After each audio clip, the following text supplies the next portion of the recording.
Sí, doncs em sembla que començarem ja. Bona tarda a totes, gràcies per haver vingut. Aquesta és la tercera i última sessió d'aquestes jornades victorianes que hem fet aquest any aquí a la Bonn. La tercera i l'última d'aquestes jornades, perquè jo crec que estareu d'acord amb mi, crec totes, que després del que ens ha passat tindrem ganes de seguir aprofundint i revisitant a la Víctor Català, a la Caterina Albert, més i més vegades. Sí que a mi m'agradaria, aprofitant que és aquesta tercera jornada, agrair especialment i fer-li un agraïment transatlàntic a la Maria Buigas, que avui no pot estar aquí amb nosaltres, però sí que la Maria Buigas de Club Editor diem que és la màxima instigadora i generadora del que ha passat. Ella va venir una tarda, crec que ens vam trobar a l'Empordà, m'ho va comentar, va venir una tarda a la Bonne Maison, va dir, penso que són els 150 anys del naixement de la Víctor, crec que s'ha de fer alguna cosa, i nosaltres vam dir, i tant, segurament es faran coses al voltant del seu naixement, sorprenentment no se n'han fet gaires, per no dir cap, a nivell institucional no hi ha hagut massa receptivitat, però sí que des del Centre de Cultura de Dones Francesca Bonne Maison vam tenir clar que sí, que volíem fer alguna cosa, volíem revisitar la seva obra i que ho volíem fer d'una manera particular. Aquestes jornades victorianes les hem imaginat conjuntament amb la Maria, amb la Blanca, amb la Maia, amb les companyes del Club Editor, amb la Neus, amb la Carina, amb les companyes de la Bonn, amb la Rosa Pou també, i ens ha agradat sempre imaginar-les de tal manera que revisitéssim a la Víctor, però la portéssim a l'actualitat. La portéssim avui, a dia d'avui, agafar la seva obra i donar-li el significat que té avui, perquè, a més, no ens ha sorprès, ni molt menys, sinó que el que ens ha confirmat és aquesta convicció que teníem, ara l'hem refermat. I confirmem amb fermesa que la Víctor i la seva obra és d'una actualitat que, a més, cada vegada diem que n'és més actual. I ho comentàvem amb la Bea abans de començar, que crec que ens ha passat a moltes, que l'havíem llegit, però ara amb aquest pretext de rellegir-la, gràcies a que el Club Editor ha reeditat els contes i altres obres, el que ens ha passat és que llegir-la ara en el moment contemporani fa que cada vegada s'eixampli més. I aquest eixamplar-se més fa que aquesta voluptat que ella mateixa diu de la seva obra es manifesti. Dit això, jo sí que avui voldria presentar-vos a les que ens acompanyaran, a les còmplices de la jornada d'avui. És veritat que volíem, quan us parlava de que volíem donar-li aquest sentit contemporani i actualitzat, a l'anterior sessió, que parlàvem de migrades, minyones i blanquetes, vam voler creuar el discurs, en aquest cas amb la Norma Falconi, una activista pels drets de les dones migrades, i amb la Najat El Hajmi, una escriptora que a més ha escrit part del postfaci d'aquesta reedició de l'obra de la Víctor. I això ho vam voler fer perquè enteníem que és interessant parlar d'una escriptora, parlar de la literatura, però no només des de la literatura. Avui hem fet el mateix i avui ho hem volgut fer reflexionant conjuntament al voltant d'això. N'hem dit d'aquesta jornada d'avui, hem volgut remarcar aquesta capacitat de la Víctor i de la seva obra de viure més enllà de la violència, viure lliure d'aquesta violència masclista. I per això, i per avui, comptem amb tres dones que pensem que és un privilegi, que ens agrada molt tenir-les aquí i que no dubto que anirem trenant una conversa que serà ben interessant. Us les presento. Començo per la Blanca Llum Vidal. La Blanca és poeta, editora i traductora catalana, barcelonesa, però ara he sabut que mig del Berguedà també. Tothom coincideix a dir que no deixa ningú indiferent i és que els seus versos són sincers, directes i atrevits. Rics també dels viatges que ha fet, madurs, recolzats pels seus estudis en filologia catalana i nodrits des de les traduccions i les edicions que ha fet. Ha recitat arreu de Catalunya i a l'estranger i ha publicat diversos llibres, entre els que podem trobar Nosaltres i tu, del 2011, o Homes i ocells, del 2012, i també ha participat en diversos llibres col·lectius com Quàntiques, en què participaven 10 joves poetesses, Màscares i reclams o Ningú ens representa. A més, hem de dir que la Blanca Llum és l'editora, una de les editores, però una de les que amb fermesa i amb un treball així d'orfebre és responsable de la reedició d'aquests 3 volums de contes. Per això és la persona més indicada per poder-ne parlar avui. I això, tenim avui el plaer de comptar amb la seva força i la seva mirada única. I després us vull presentar també a la Beatriu Macià i Macià.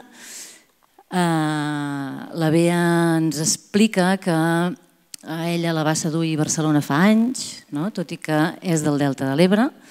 Es va formar en Filologia i Estudis de Dones i exerceix com a terapeuta especialitzada en atenció a dones víctimes de violència masclista i com a formadora en cursos d'especialització i postgraus d'intervenció en violència masclista.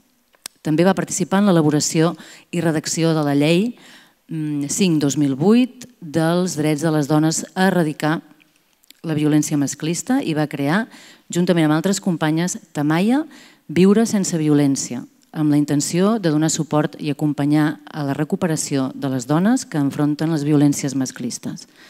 Però ella destaca que és mare, àvia, i que el feminisme ha estat el millor que li ha passat a la vida. A més, és sòcia de Cala Dona, és sòcia de la Bon i del grup de dones del seu poble. Gràcies, Bea, per estar aquí. I la Rosa Pou, que ja ens va acompanyar a la darrera sessió. La Rosa és poetessa també i cantautora. És de l'Empordà i, com vaig dir a l'última sessió, és un plaer sentir-la. La Rosa anirà llegint els textos de la Víctor, alguns fragments, i és un plaer sentir-la perquè, a part de la meravellosa dicció que té, sentir la Víctor amb l'accent així característic del territori dels voltants del Montgrí sempre és un plaer. Gràcies, Rosa, per estar aquí. Si us sembla, començaríem ja amb aquesta sessió d'avui. I sí que és veritat que hem anat seleccionant. Avui hi havia molts contes al voltant dels que volíem parlar i quan vam fer la selecció dèiem, ostres, potser són molts, però realment quan comencem a voler parlar de violències i obra de la Víctor Català, de la Caterina Albert, tenim molta substància i costava renunciar a part d'aquesta substància. La sessió la vam titular On n'y soit qui mal hi pense i és perquè d'una banda és el títol d'un dels contes, però també perquè pensàvem que reflectia bastant bé aquesta tesi que tenim de que si bé hi ha aquest prejudici al voltant de l'obra de la Víctor com de ser una obra ruda on hi ha personatges excessivament, on la violència es mostra d'una manera excessivament brutal, des de la nostra interpretació, des del nostre punt de vista, no només no és així, sinó que ella el que s'atreveix és a entrar directe, a tocar la llaga, va directe a la nafra de quina és l'estructura que sustenta aquestes violències que vivien les dones contemporànies a ella i ho fa d'una manera amb aquesta capacitat d'entrar en la psicologia dels personatges i en la psicologia dels personatges femenins i de les dones de l'època, que fa que quan hi entres realment et sigui molt fàcil connectar-ho amb el moment present i amb moltes de les violències que segueixen perpetuant-se.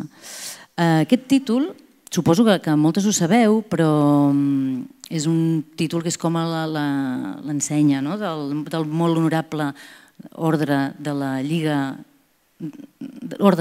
Cama, que és l'ordre de cavalleria més antiga que hi ha. I sí que explico l'anècdota perquè crec que ens donarà una mica de peu al que podem començar a parlar, que té a veure amb aquest... La traducció seria que caigui la vergonya sobre qui se n'enrigui d'això, no? Aquesta seria la traducció i l'anècdota té a veure amb el rei Eduard III en un ball a la comtessa de Salisbury li cau la lligacama, la gent se n'enriu, ell la recull i just diu això, o sigui que caigui la vergonya en aquella persona que se n'enrigui. Això, per mi, és una declaració d'intencions de la Víctor, també, no només en aquest conte, sinó que això plana, travessa la seva obra. Ella pren aquesta decisió de, o sigui, qui se n'en foti o qui no entengui quina és la meva decisió a l'hora de posicionar-me i de descriure els personatges, que caigui la vergonya sobre ell. I és aquesta decisió i aquesta autoritat que ella té, no només sobre la seva obra, sinó sobre quines temàtiques o com decideix atrevessar-les. Si voleu, comencem amb... No sé, Rosa, comencem amb llegint, dieu-me vosaltres, com voleu... Sí? Vale, doncs comencem amb l'altra vida.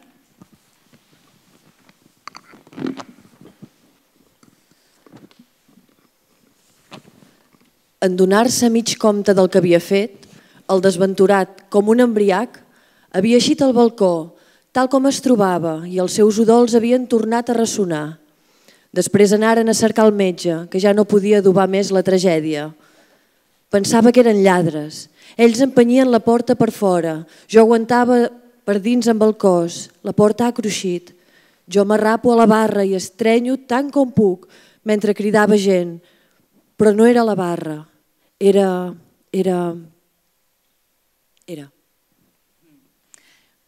Comencem amb aquest, que és com... Curiosament sembla que no està dient res, però el que està dient és fort, no? O sigui, qui arranca? Sí? De fet, jo m'ho esperava des que vaig començar a llegir el conte. Us he de dir que va ser començar a llegir el conte i anava com intuint que això passaria, no? I pensava que tot el relat anterior de totes les coses que li passen amb aquest senyor, que potser era un malalt d'esquizofrènia o potser en aquest moment li podríem posar algun diagnòstic de salut mental, però a mi em feia pensar que probablement la Caterina Albert ens anava preparant per el que passaria en el desenllaç final. I us he de dir que de bon començament doncs jo pensava que passaria això. No sé si a tu t'ha passat o no, però jo pensava que passaria això. I clar, i llavors comences a pensar sobre la bogeria dels assassinats de dones. Comences a pensar quantes d'aquestes bogeries són arguments, són legitimacions amb la violència contra les dones. I aquesta reflexió ens porta a la idea, amb un marc més general, però que jo crec que ella situa molt bé, com les dones són les víctimes de les bogeries patriarcals. És a dir, les bogeries patriarcals a través de la guerra, a través de moltes altres situacions. I en aquest sentit hem de recordar que, per exemple, l'enajenació mental ha estat sempre un tema, un atenuant en els casos de mort amb violència masclista. Si no fos perquè aquest home fa altres demostracions de paranoies, és a dir, que és el que us deia jo, que em sembla que la Víctor Català va preparant perquè puguem arribar a entendre d'una determinada manera aquest desenllaç, doncs ens faria pensar si també aquest relat no forma part de tots aquells casos d'homes que tenen una altra vida. I quan dic tenen una altra vida, vull dir a casa fan una sèrie de coses a fora, no en fan, però sempre són els pobres homes que al final es moren de pena. Jo crec que hi ha aquí una crítica, o ens avança una idea que ara la podem anomenar d'aquesta manera i que en aquell moment potser era l'única manera d'expressar-la. Bé, bona tarda, gràcies per convidar-nos i també gràcies per ser aquí. La Marta ha recordat a la Maria Boïgues, jo volia recordar també l'Agnès Prats, que amb ella vam fer el segon i el tercer volum de tots els contes, vam fer l'edició conjuntament. Em fa molta il·lusió també que la Víctor sigui parlada i pensada i llegida en espais com la Bon, perquè penso que és important que una figura com ella, i per tot el que representa i sobretot per la dissidència que arrossega el seu personatge, crec que és molt interessant que surti fora de l'acadèmia, que d'altra banda tampoc s'hi han parat a pensar excessivament. Vull dir que sobretot s'han centrat en algunes de les seves obres, paradigmàticament Solitud, però segurament amb els contes no tant. Bé, quan ara parlaves i clar, he entès més d'alguna manera, i ara que has parlat de Tamaia, sobre el sentit del títol, perquè quan en el primer moment vaig llegir La llibertat de viure sense violència, em va semblar molt potent, i després saps allò que vas pensant i vas llegint una mateixa cosa, i a mesura que la llegia cada cop ho trobava més estrany, perquè llavors l'intentava aplicar a la Víctor i pensar què vol dir això en Víctor Català. I després parlaré una mica d'aquest fragment de l'altra vida. Perquè, clar, la llibertat de viure sense violència jo crec que en Víctor Català es tradueix d'alguna manera en el fet d'haver passat una vida, haver passat pràcticament 50 anys escrivint sobre la violència, amb la llibertat sempre com a horitzó. És a dir, hi ha com una mena de fascinació per la violència, que d'alguna manera això també pot arribar a confondre, perquè és què li passa a Víctor Català amb la violència, i és evident que a mesura que la llegeixes no és un rebolcar-s'hi perquè sí, sinó que es posa al centre per alguna cosa. Però el fet que hi hagi la llibertat de fons tota l'estona, o que s'hi vulgui tendir, crec que d'alguna manera posa sobre la taula també que la llibertat és difícil, i que és allò que deia Levinas, que em va escriure bastant sobre la difícil llibertat. I és difícil bàsicament perquè entrem en contacte amb els altres, i allà on comença la meva llibertat sempre hi ha l'alteritat, i aquesta és una obra, crec, de relacions, bàsicament. És que és una obra de gent que va per la vida estimant-se i esgarrant-se les vides sense parar. És una mica la sensació que tinc, i el fet de fer-ho girar tot entorn de la violència fa que al centre sempre hi hagi dones, evidentment en aquest cas, la violència exercida envers les dones, també envers les criatures, envers les persones grans, envers els malalts, envers els bojos o aquells a qui la societat considera bojos, perquè aquest també és un tema que crec que és molt interessant, la seva voluntat de desempallegar-se de segons quins prejudicis. I en relació a l'altra vida hi ha això, que és el que deia la Bea, que és el tema, evidentment, vull dir, es mata una dona perquè el protagonista o un dels dos protagonistes està malalt, i llavors s'ha d'entrar en el tema de si la malaltia explica o justifica aquell assassinat, però també per mi l'altra vida no és només l'altra vida d'aquest mariner, que és la follia, que de nit delira i en aquest cas acaba fatal, acaba matant la seva dona. Però crec que també hi ha una altra lectura d'aquesta altra vida, perquè el conte comença amb la història d'un home de ciutat, d'una persona que està farta de la vida urbana i del món de les tertúlies i dels ateneus, i decideix anar-se'n a estiuejar a un poble, i allà està avorrit, perquè sent un avorriment ja existencial que l'ofega, i un senyor, un metge, li presenta aquest mariner, i aquest mariner el porta a mar, i de fet amb ell aprèn moltes coses del mar. jo crec que hi ha, o a mi potser és que li vull llegir, o em sembla veure una espècie d'enamorament d'aquest senyor de ciutat envers aquest mariner també, un enamorament que no es consuma físicament ni res, però hi ha una passió entre aquests dos homes, jo crec, molt potent també. Vull dir, és un home molt culte, amb molts coneixements, llegit, però molt cansat, que se'n va a la ciutat i de cop el sentit de l'existència qui li dona és aquell mariner. I de fet, de tant en tant el descriu d'una manera que em sembla que parla d'una altra mena d'amor també.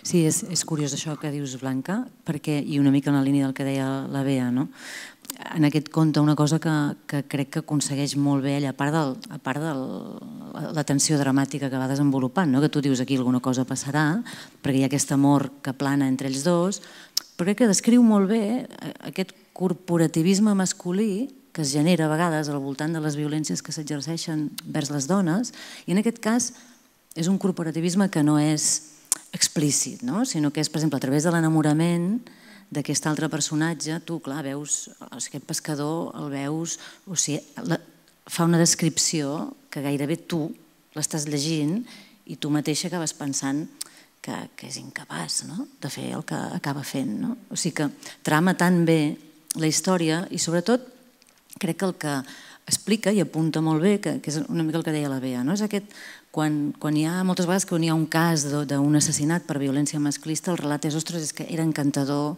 de cara a aquesta doble vida, aquest doble fer, moltes vegades, d'aquells que exerceixen violència, que és una violència que s'exerceix de portes endins, en aquest cas portes endins del somni, que crec que és una al·legoria, és una metàfora que fa servir ella, no?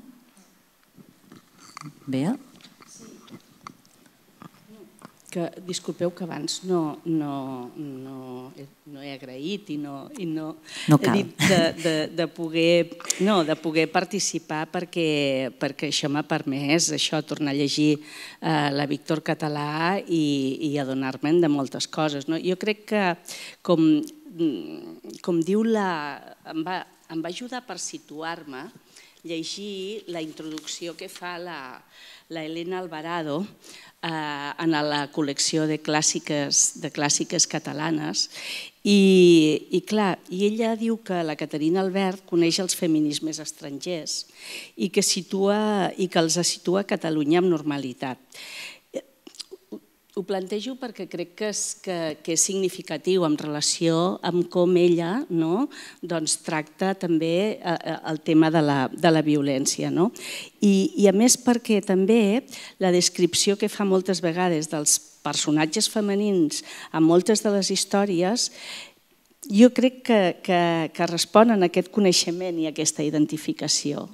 Sense ser, clar, jo no en sé de literatura, però crec que respon a això i també amb una intencionalitat, jo crec, amb una intencionalitat que té a veure també, no en aquest, però sí amb els altres, de dotar les dones protagonistes de força. I potser ens dona per un altre, però de dotar-les de força, de dotar-les de desig sexual, per exemple, i d'enginy també. Jo crec que aquí ella agafa un fil que crec que és molt potent en aquest sentit, tot i parlar de violències. Sí. Com seguiríem? Seguim amb La pua de Rampí. Ah, perfecte, perquè aquest, sí. Va molt en la línia del que diu la Bea d'aquestes dones contundents. A mitja ensumada un tou de mataguer s'agita i la fera boté al seu davant. L'esglai li fongué a flor de llavi el crit. La recordança d'aquella jove criadeta que jurava i rejurava que era innocenta, que no tenia festejador que li havia eixit de trascanto un desconegut.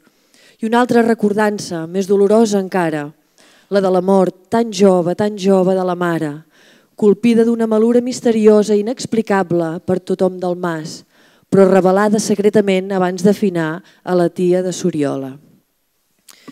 Això li encomanà una energia terrible per fugir del perill, però abans de que pogués intentar res, una massa de plom li cau al damunt, la tomba d'esquena i la malda ferotgement per subjectar-li els braços i tapar-li la boca. La pubilla sent que aquell home no és fort i que un esforç suprem podria salvar-la. I mossega, esgarrapa, perneix afollament. D'una reblincada violenta aconsegueix donar un altre tom i cavalcar damunt del monstre. Ja és seu. Probablement, un dia o altre passaran les filles per l'esglai que passà la mare, que passà l'àvia, que passà la besàvia a tal volta. Més, qui podria evitar-ho? El fat és inexorable. Sí, aquesta és... Per mi, jo tenia anotat allò, autodefensa feminista, no? O sigui, és el moment, és com... No sé com ho veieu vosaltres, però... Sí, jo crec que aquest és segurament un dels contes que mostren d'una manera més clara això que deies de la vigència, crec, perquè el fet que com a dones la nit no és exactament igual de nostra que la dels homes, de nit, vas pel carrer i no estàs segurament tan tranquil, això em sembla que és un fet, jo crec que encara que estigui explicat en to de conte i de rondalla i que sembla gairebé com la caputxeta vermella, és una mica el mateix. I a mi m'agrada especialment el fet que aquí és un intent de violació que no és consumada. El ventall de violacions en l'obra de Víctor Català és bastant ampli i crec que crida molt l'atenció la manera de resoldre-les diferent, perquè a vegades sí que l'home consuma la violació, a vegades no, a vegades ella s'hi torna. Vull dir que hi ha un ventall de caracteritzacions molt grans. De fet, fins i tot hi ha un conte en què ella no només és autodefensa, sinó que acaba maltractant l'home. Vull dir, hi ha moltes, que no recordo ara quin és, però que li estampa una col pel cap i a partir d'aquí és ella que de fet exerceix violència. I d'aquest m'agrada molt també al final, perquè de fet aquesta noia que és a punt de ser violada, mata l'agressor. I després, quan es descobreix el cadàver, ningú sap, evidentment, què és el que havia passat, i el pare li pregunta a ella què en va fer d'una pua de rampí, que és una pua d'un rasclet, perquè de fet tot el nus de la història és el viatge d'aquesta noia d'un poble a un altre amb una pua de rampí per veure si la pot arreglar, i no la pot arreglar i torna. I pel camí es produeix aquesta agressió i ella porta la pua de rampí. I llavors, defensant-se, cavalcant-lo d'aquesta manera, li clava. I de fet, arran de clavar-li, s'acaba morint. I el pare li pregunta de cop i volta a la filla, li diu, què en vas fer de la pua de rampí? I li diu, la vaig enterrar no sé quin bosc, però es miren i el pare sap perfectament que de fet es va defensar amb aquella pua i va morir arran d'aquella pua i decideix evidentment no dir res, diu, no sé com ho diu al final l'última frase, però diu demà faré barates amb aquell rasclet. I és molt interessant, crec, constatar que la justícia és patriarcal i el seu pare esdevé còmplice per salvaguardar-la. Sí, això ho tenia, que és interessant, aquest personatge del pare. Sí, però jo... Sí, i a més és molt maco. Jo en aquest conte sobretot hi veig genealogia. Veig genealogia femenina. Perquè què és el que la fa amb ella defensar-se? Sí, aquest moment. Ella es defensa perquè recorda aquella minyoneta que li va passar i que jurava i perjurava que ella no tenia festejador i que, per tant, llavors aquí hi ha genealogia. Hi ha genealogia quan la tieta de Soriola li explica exactament què és el que li va passar a la mare, que devia ser alguna cosa semblant. Per mi és molt important com el record d'aquestes dones i la paraula, és a dir, el parlar de, perquè aquí ens entronca amb un element també molt important d'abans i ara amb molta actualitat que té a veure amb el silenci. És a dir, l'abús sexual se sosté pel silenci. Per això tan important el Me Too i tots els moviments. Llavors, aquí jo crec que ens dona un element importantíssim que és com el record d'experiències d'altres dones li ha donat la força per defensar-se. si algú no en parla, si ningú no en diu res d'allò que pot passar a les dones, doncs no hi ha eines per defensar-se. I aquí jo crec que és superimportant en aquest sentit, perquè crea també genealogia. I jo crec que a més hi ha un altre element que té a veure amb els silencis. Hi ha molts silencis, silencis que parlen. I com que també crec que en aquest conte és preciós a nivell de descripció dels paisatges, suposo per preparar-nos pel que vindrà després. Sí, a l'última sessió a mi em va venir això que la Víctor era el Me Too de la literatura catalana i realment ella no només és el Me Too, sinó que aquest silenci l'explica, el descriu molt bé, aquest silenci que plana i que és el que possibilita la violència moltes vegades, però ella el trenca, el descriu per trencar-lo. I això és una de les coses potents. A més, jo crec que ella sap molt bé, amb l'època que està, i també ara, que parlar pot tenir unes conseqüències en contra, perquè si ens poséssim ara en actualitat, segurament que aquesta noia aniria a la presó. Segurament que aquesta noia aniria a la presó, perquè li dirien que la defensa no va ser prou proporcional a l'atac. Enteneu? Vull dir que és allò, és saber les estratègies per poder-se defensar també. Sí, i que de fet això que deies de la genealogia, en aquest conte estic molt d'acord, és molt evident perquè de fet la mare d'ella va morir a causa d'una malaltia que li va transmetre el seu violador. I de fet hi ha un dels altres contes que us mento perquè no sé si el llegirem, en què aquest silenci sí que és un silenci que es va mantenir al llarg de tota la vida, que és el conte que es diu La Pepa. Sí, jo crec que... No sé si el pensàveu llegir o no. La Rosa havia pensat llegir un fragment, però no sé si vols. No passa res, doncs tirem amb el següent que tu volies. En tot cas, emplacem a què se'l llegeixin, perquè allà hi ha un silenci com dels més ofegadors. Quin era el següent que havíem... La Laixeta. La Laixeta. És un fragment de La Laixeta. Vale. Que diu: qui, gambardejant per les afraus inhòspites d'un paratge semidesèrtic, servarà dins son cor, com en una arqueta preciosa, benignitats de sant? Qui trasbalsarà al centre d'una societat ultracivilitzada egoismes abruptes i amoralitats inconscients pròpies de les espècies primàries? Fins i tot el batlle es pregunta: d'on deu haver sortit? I el secretari contestà acte seguit, amb una perfecta incongruència, com si juguessin al joc dels disbarats: tots eren rossos així. Qui? Murmurà sorprès el senyor batlle. Els mariners dels vaixells suecs i noruecs que van venir durant l'exposició universal a Barcelona. La sort de la Laixeta estava tirada. La Laixeta estimava amb la follia irraonable del primer amor canalitzat a través de temperaments elementals, de la cova d'Antropos fins a les darreres etapes de la civilització actual. Ella l'havia sentit, l'amor, de tota una altra manera, com un pren i deixa normal de l'instint, sense anhels escabellats, sense gelosies tormentoses, sense escrúpols ni remordiments corrosius, sense afincaments exclusivistes en aquells o altres indrets. Tots eren bons, tots eren uns. No fora la primera vegada que una pobra noia engegada per l'estimació li passés una cosa d'aquelles. I per això no vol pas dir que sigui una noia dolenta i que se li hagi de tombar la cara. Primer morta que avorrida de tothom. O sia que aquella filla seva era en realitat una filla ben seva. Tant més quan l'aparença física d'aquelles faccions, suara delicadament exquisides i ara cruament trasbalsades pel darrer espasme, havia perdut tota bellesa i pres sorprenent metamorfosi. Una estranya retirant-se a l'estampa maternal.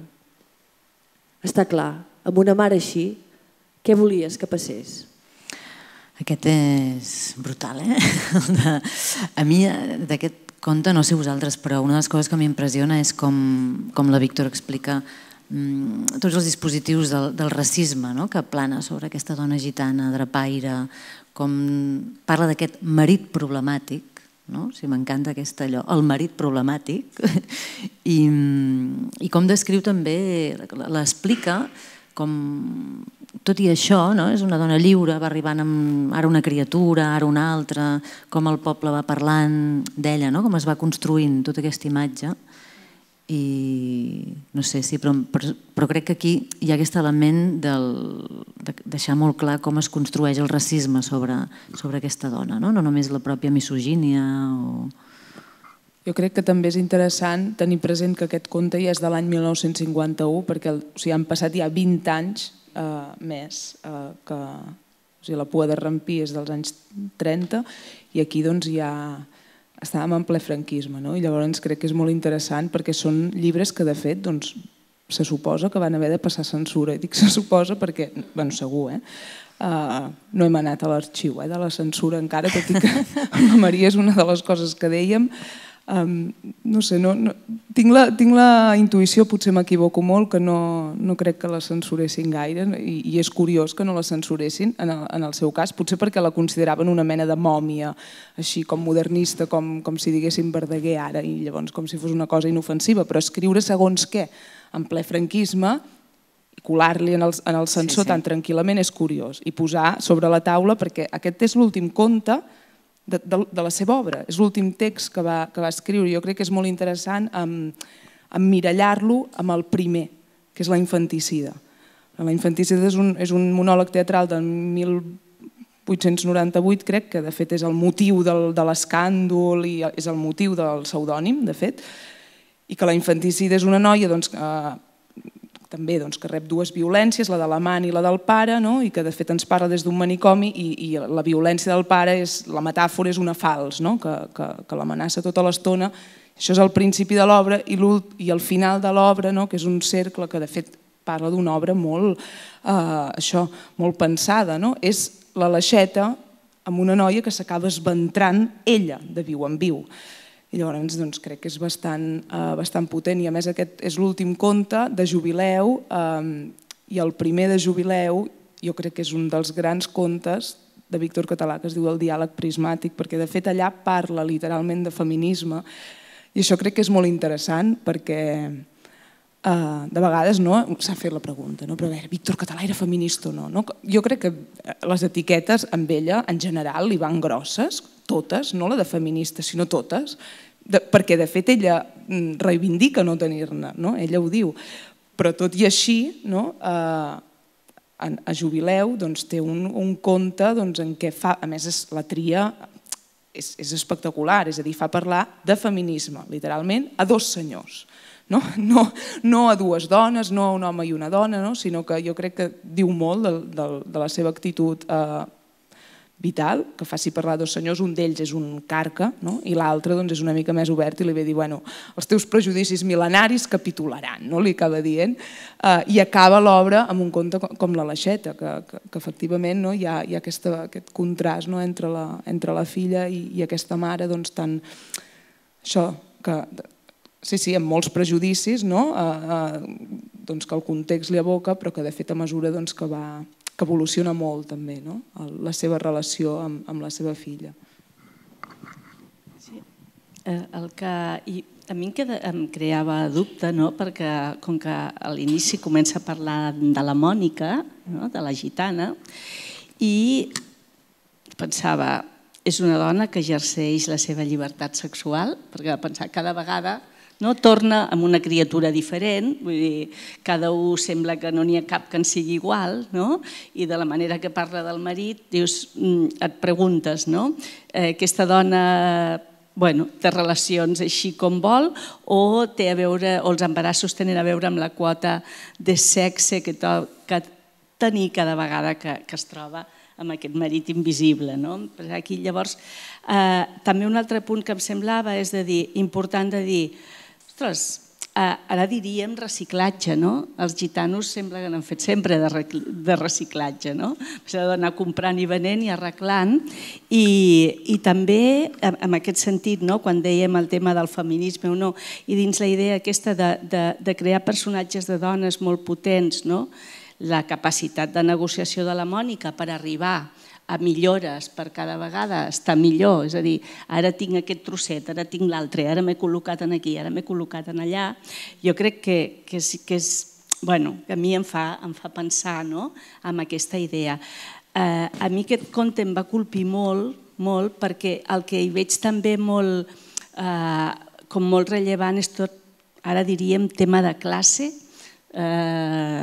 és a dir, aquesta dona que fa tot el que pot perquè la seva filla, que la veu diferent, que és maca, que és polida, que és una bona, que va a estudi, que aprèn, no s'escapa a tot allò que són els mandats també, que ara en diríem, de gènere. Per mi aquí en aquest conte s'entrecreuen aquests dos elements.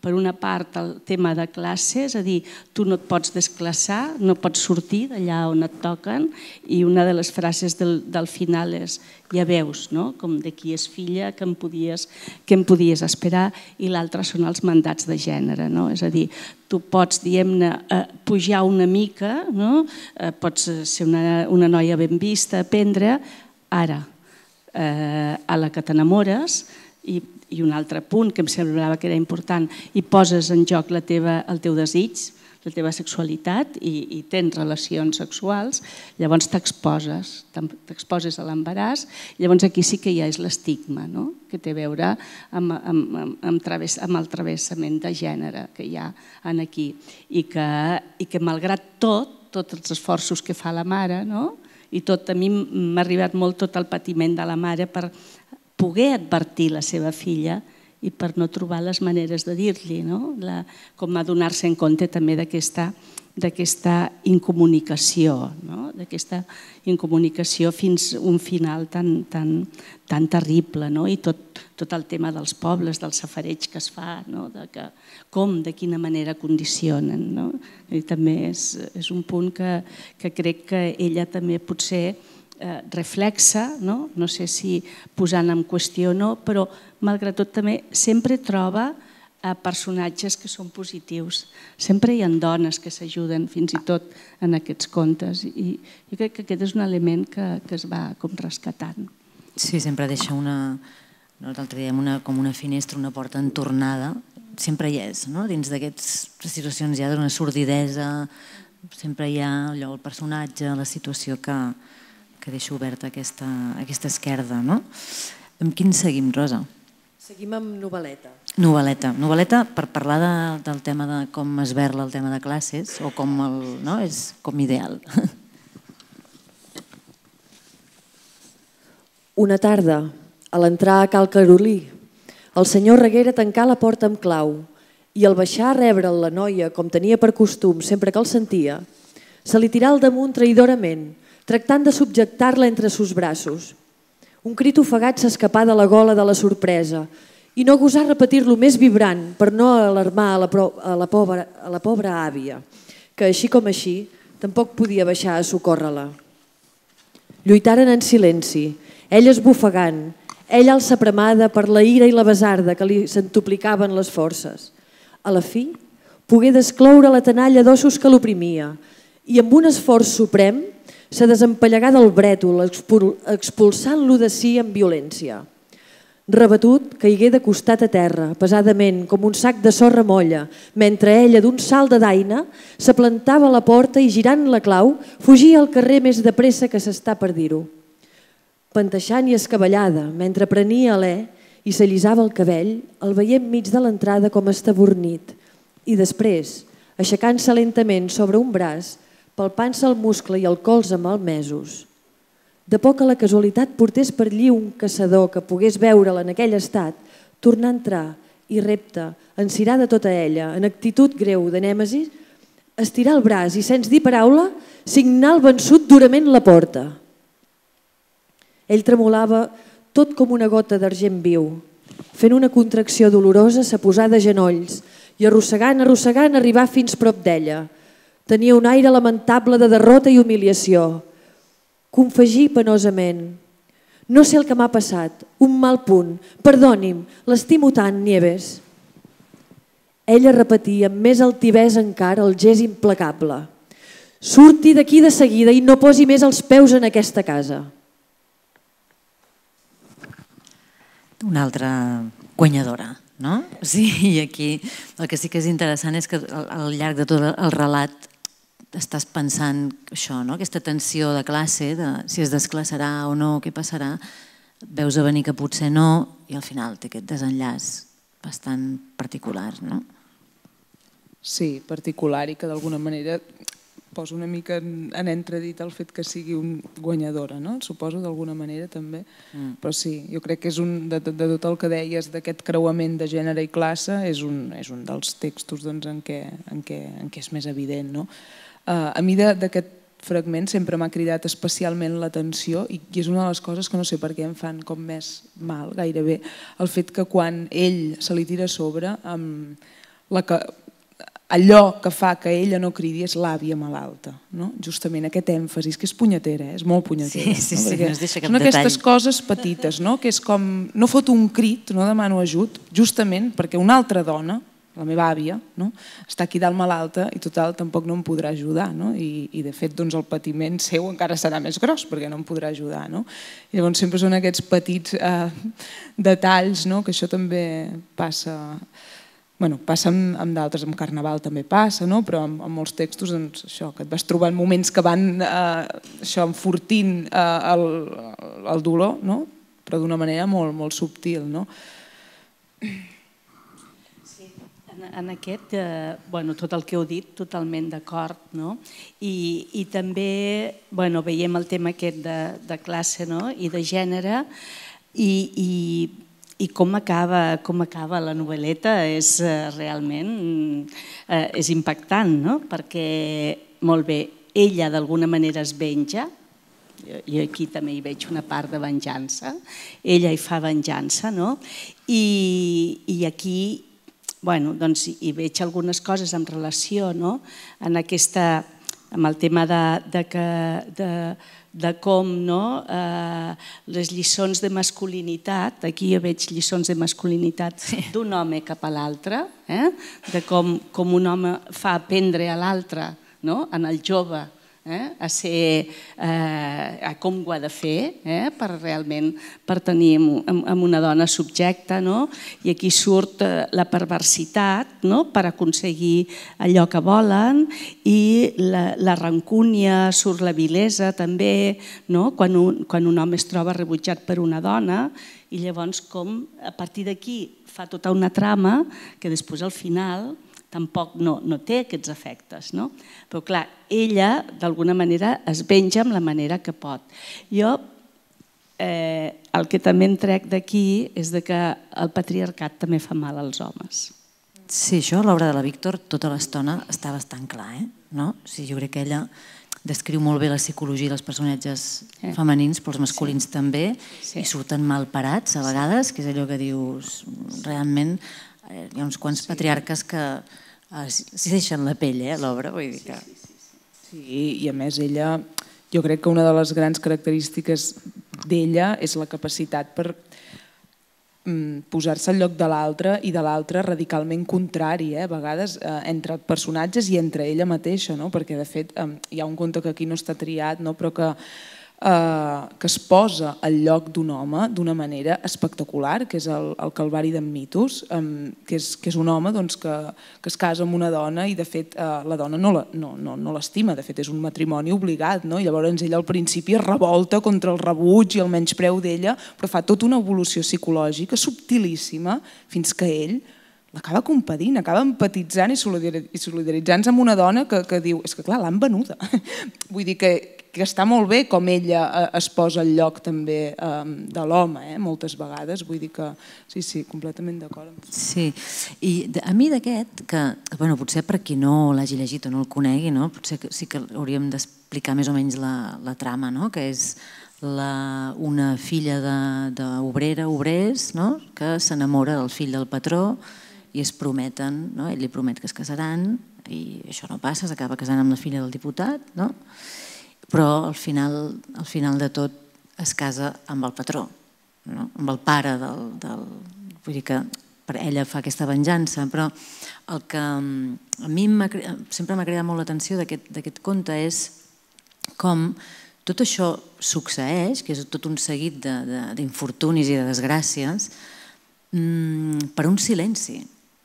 Perquè aquí hi ha el tros que ens llegia la Rosa, hi ha un assetjament, hi ha una agressió que ella es pot defensar, però fan aquest pacte de silenci, i aquest silenci persisteix en els anys i va generant tota aquesta bola de neu que desencadena en una desgràcia col·lectiva, perquè al final la venjança és a costa de casar-se amb qui no estimava, l'altre també es casa amb la que no estima i tot per aquest Mefist, que crec que aquí ella en parla diverses vegades, aquest personatge, com aquest silenci, aquesta manipulació tota l'estona va aplanant i com aquest silenci que no trenca ella, en aquest cas, genera aquest desastre.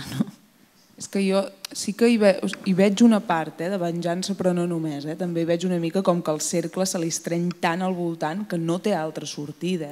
Exacte. És a dir, no hi veig una tria... No hi veig una tria en llibertat de casar-se amb el pare d'aquell, sinó, és de pas el fots en aquell que t'ha deixat per casar-se amb la filla d'un diputat, però... Clar, la tria és amb el seu pare, amb un senyor molt més gran, molt més gran, i es posa èmfasi en això. Llavors jo no sé si... És a dir, que socialment també és una mica, doncs, no em quedava més remei. És a dir, per venjar-me he hagut de fer això. I sí que acaba tenint dues criatures brillants, com el sol i no sé què, que és una mica, doncs, alguna cosa n'ha florit, però tot i així veus un dolor i un encadenar-se en un lloc que ella exactament tampoc ha triat. Sí. És una venjança amarga, molt amarga, que té a veure, evidentment, amb aquest silenci, que també és aquest silenci per no fer mal, és aquest silenci també perquè l'àvia no se n'enteri, perquè la mare, per no tenir, per no ser estigmatitzada, i que ella acaba resolent d'aquesta manera. Però, clar, que si és un acte de llibertat o no ho és, no ho sé, no sé, però en tot cas és el que ella pot fer. Com seguim? Aviam, Rosa, amb què seguim? Doncs seguim amb Oniswak Kimalipens, en el moment en què ell, després d'haver marxat sense despedir-se, contextualitzo una miqueta... Sí, està bé. Després d'haver marxat sense despedir-se, torna de França en l'acabar la guerra. Passaren altres mesos i altres anys, i una altra nit tornaren a trucar a la porta de Cal Xec-Xec. La dona ja no era poruga com abans. El temps i els homes s'havien anat aquietant de mica en mica, i ella ja no havia de mendicar una xicra d'oli per amanir les sopetes del nen. Més encara, en recordant-se d'altres dies, seguia tenint, tant de dia com de nit, la xinxeta encesa als peus de la imatge socarrimada. Va obrir, doncs, la porta sense temença, però tan tos l'havia oberta, reculat, entrada endins llançant un xiscle. Tu, feu ella. Sí, jo. Tenia enveja de tornar a casa. Què hi fèiem ja allí, jo i els nens, després de... Els nens? Feu la dona, fixant-se en els que l'home tenia a banda i banda. Ella baixà el cap. Són meus, perdona'm, però un home sol, què hi fa al món?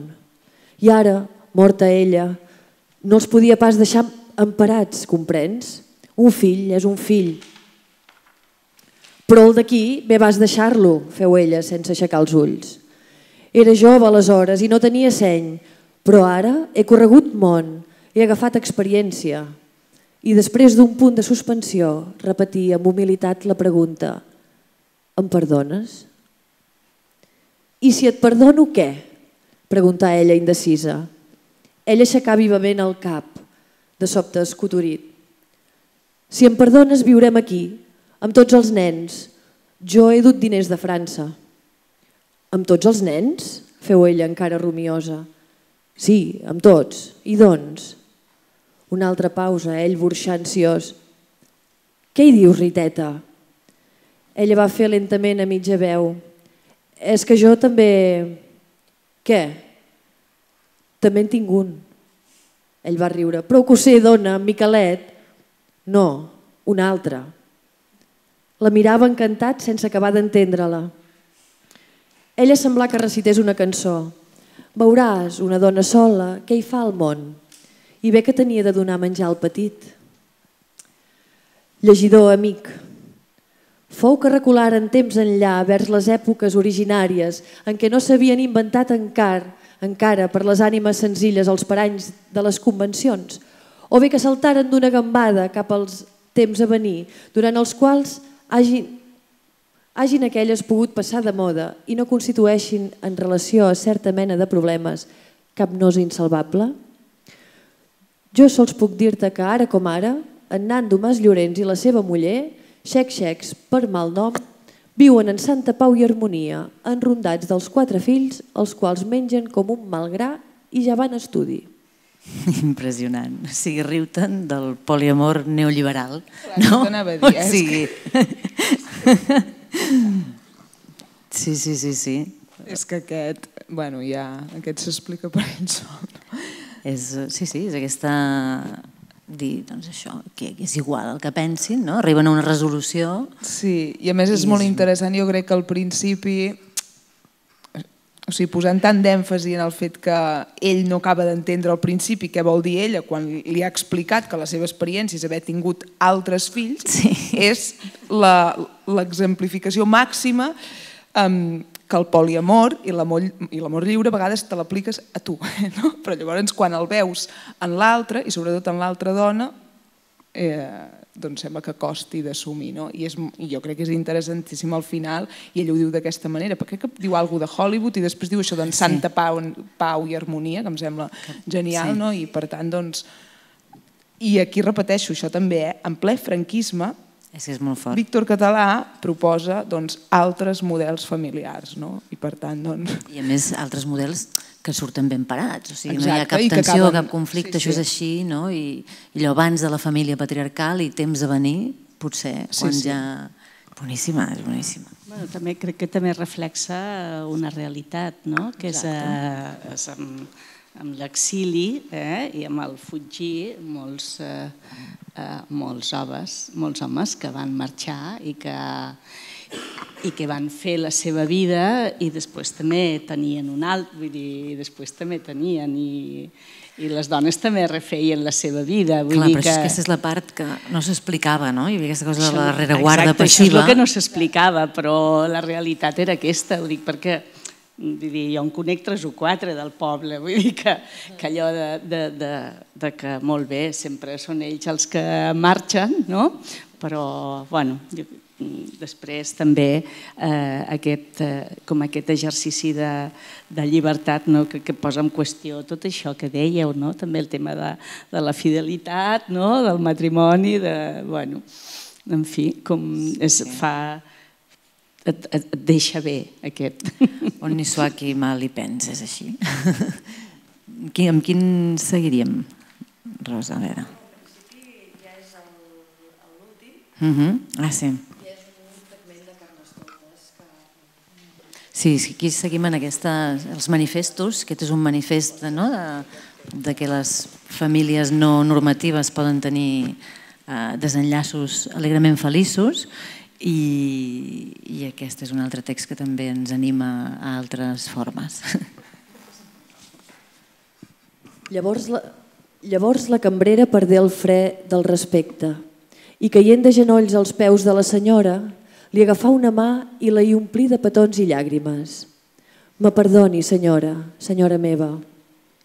El dolor íntim d'aquell plany trobà un accent tan viu de senceresa que anà de dret al sentiment, esbotzant tota llei d'encongiments i prejudicis, i la severa marquesa d'Artigues, sense saber què li passava, agafà d'una estrabada el cap de sa companya i l'estranyé durament contra son pit.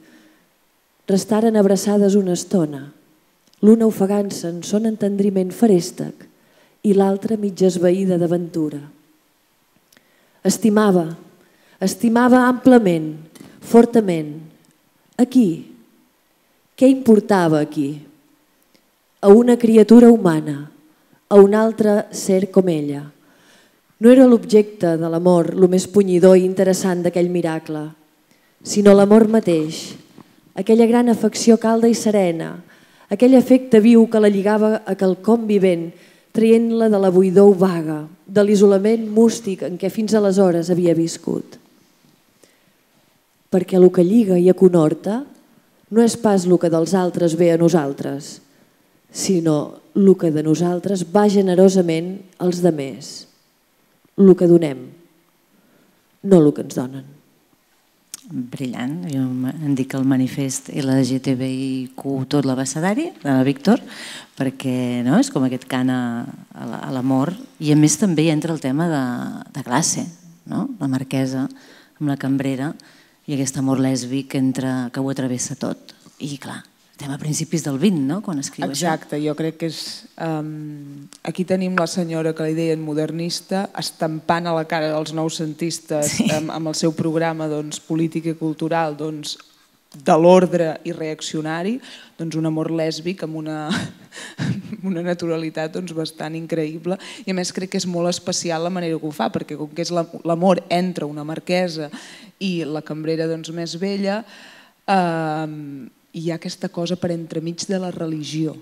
I a mi vull dir que quan passen el rosari és gairebé orgàsmic. Llavors és molt curiós perquè insisteix en això, de fet, tota l'estona. Quan es troben, llavors ella li porta el rosari, després la cambrera també se'n va a no sé quin racó a fer les seves oracions, i com acaba també és molt especial, crec, que de fet acaba que la cambrera mor i ella, com que la marquesa està incapacitada, és paralítica, es vol aixecar i no pot, que això ja és el súmmum de la crueltat del destí, quan el teu amor es mor allà davant i vols aixecar i no pots, i en aquell moment, no sé com és la frase, però diu que ella, la marquesa, va mirar cap al cel fent una espauma del qui ha deixat de creure, i que també és bastant increïble que acabi posant èmfasi en la pèrdua de la fe.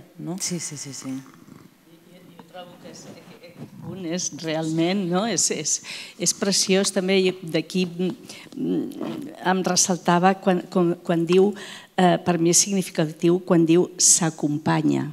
És a dir, que parla de la cambrera com s'acompanya. Llavors és com està dient alguna cosa més aquí. Ens està parlant d'aquesta emoció d'amor cap a l'altre, i també quan diu com l'agafa i l'estreny contra el pit, també gosar tocar l'altre cos de dona, d'estrenyir-lo. Jo crec que aquí és realment és d'un atreviment i d'una llibertat realment que super interessant, i al final renegar de Déu per no salvar l'estimada. Aquí sí que això que tu explicaves també, com que hi ha aquí un trencament, jo veig un acte simbòlic aquí i de trencament de tots aquests mandats, de la barrera, i que és preciós, vull dir que és com un manifest de que l'amor està per sobre de Déu, és a dir que, no sé. I a mi també m'agrada molt d'aquest conte, crec,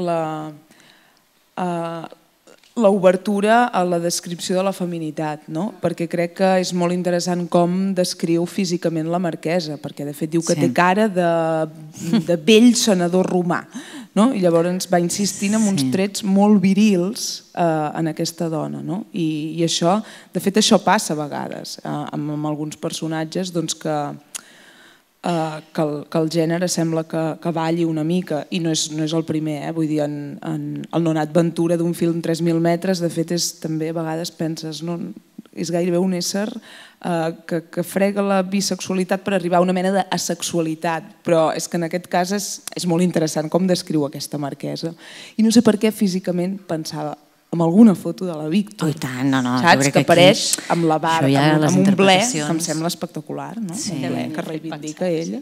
Les interpretacions sempre són lliures, però jo hi veig una autodescripció total d'ella, no? O sigui, hi ha com una capacitat descriptiva en lo físic que de seguida et porta a ella. No sé fins a quin punt... Gairebé tot jo crec que és molt conscient en la seva obra. Hi ha com aquesta voluntat de... I a més és una estratègia bastant victoriana, per dir-ho d'alguna manera, en el seu doble sentit, perquè passa la censura. A dia d'avui encara ara ens està passant que costa que s'entengui la grandesa i lo irreverent que és la seva obra i lo radical que és, i ho fa perquè a més aconsegueix que aquest personatge que genera de cara a l'esfera pública, aquesta dona que està al poble, que està al llit, que no sé què, tancada allà al poble, com aquesta idea, o quan en Porcel l'entrevista i li diu no, jo, pobra de mi, faig el que sento, escric el que sento, com si fos... I al final l'estratègia li funciona, perquè... Bueno, no ho sé, però fa molt l'efecte com d'una dualitat, molt triada aquesta, no? Com de fet és, jo crec, molt triada la dualitat de tenir dos noms, i a mi m'agrada molt que aquí s'hagi parlat tranquil·lament des del principi de la Víctor, amb això, amb un article femení i amb el nom masculí, perquè això fins i tot encara avui a vegades, que hem fet l'edició, ens han retret una mica, ei, que és Caterina Albert, cert, és Caterina Albert, i potser li podríem dir tots els dos noms i cognoms seguits, Víctor Català, Caterina Albert, perquè crec que val la pena de reivindicar també la seva màscara. És a dir, ella és un pseudònim triat. Al principi és arran d'un escàndol causat per uns senyors, perquè qui havia escrit un determinat text era una dona i allò no podia ser, i llavors Caterina Albert necessita protegir-se, com els ha passat a moltes escriptores al llarg de la història, però després quan tothom sabia a qui encobria aquell pseudònim, ella va voler continuar signant com a Víctor Català, i de fet signava i dedicava les seves obres com l'autor. I en Maragall, per exemple, es parlaven de tu a tu masculí i li agradava, per tant crec que també s'ha de preservar d'alguna manera aquesta masculinitat que ella també té, i que és aquesta dualitat de la senyora allà de l'escala amb les seves randes i la que coneixia els baixos fons de Barcelona, perquè els coneixia i bé. A un film és evident que no es quedava a l'escala al llit, diguem. Voleu afegir alguna coseta més? Així per acabar de...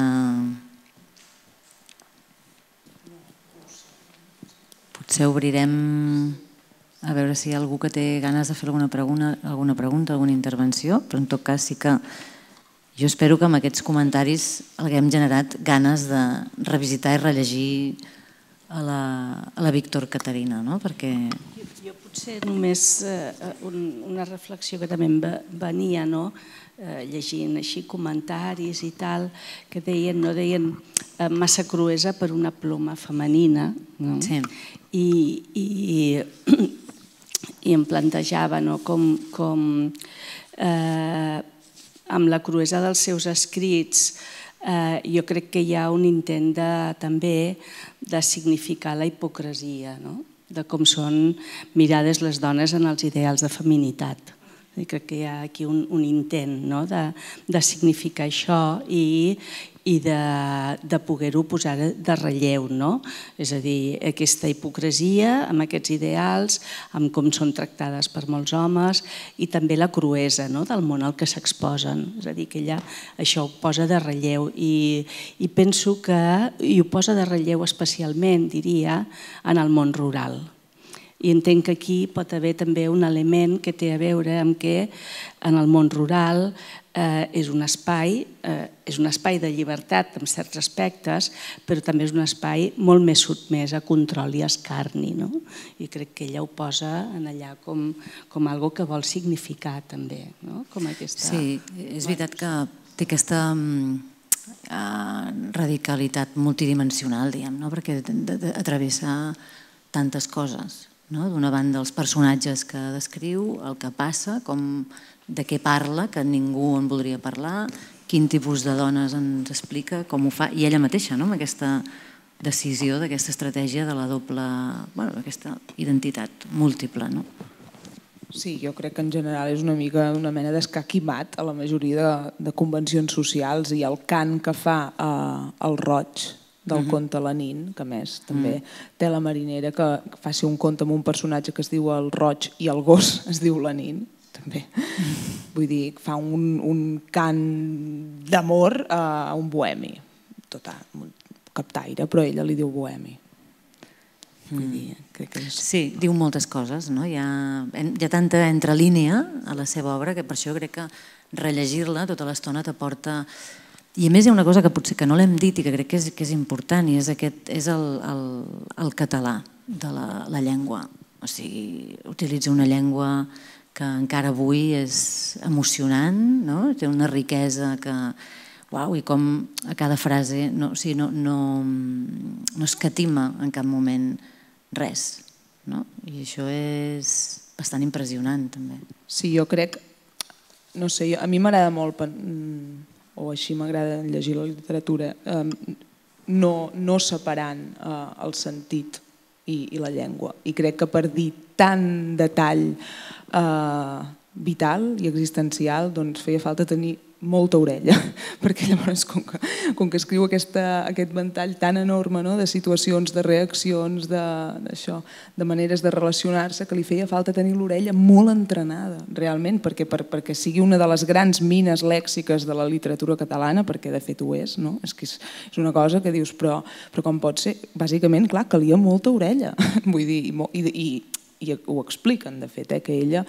Això crec que és una anècdota, però és que independentment de la part de veritat o no, crec que diu molt de com la gent l'ha viscut, que és que Víctor Català es transvestia, es vestia d'home i se n'anava per als pobles, diferents pobles de l'Empordà, a parlar amb pagesos i pescadors i a treure llengua. I de fet, n'és una mostra el fet que l'Alcover Moll bàsicament es va buidar tota l'obra de Víctor Català, i hi ha paraules que només surten allà. Sí, és veritat que a nivell en relació a la genealogia i aquesta escoltar i aquesta oralitat, jo crec que penso que per nosaltres a dia d'avui, jo almenys hi sento a les àvies, a les besàvies, hi ha paraules que ja no les hauria sentit més, perquè les ancestres ja no hi són, però hi ha l'obra de la Víctor, i quan la rellegeixes dius, ostres, o sigui que ella també, per mi, té aquesta capacitat de tresor, de rebost, de la genealogia de la llengua oral, femenina majoritàriament, transmesa entre dones, d'una generació a una altra, perquè hi ha molta riquesa de cultura oral, que la pots veure, la seva obra, i per mi és una altra dimensió de vàlua de l'obra de la Víctor. Algú té alguna pregunta, algun comentari, alguna cosa? O ho deixaríem aquí? No us animeu? Clar, és que hem explicat tant que no queda gaire. Ara més aviat queda pair-ho, no? Pair-ho. Doncs gràcies per haver vingut. Moltes gràcies a la Blanca Llum, a la Bea i a la Rosa per haver-nos acompanyat, i gràcies a la Víctor Caterina per seguir-nos inspirant i enriquint i nodrint. Gràcies i fins la propera.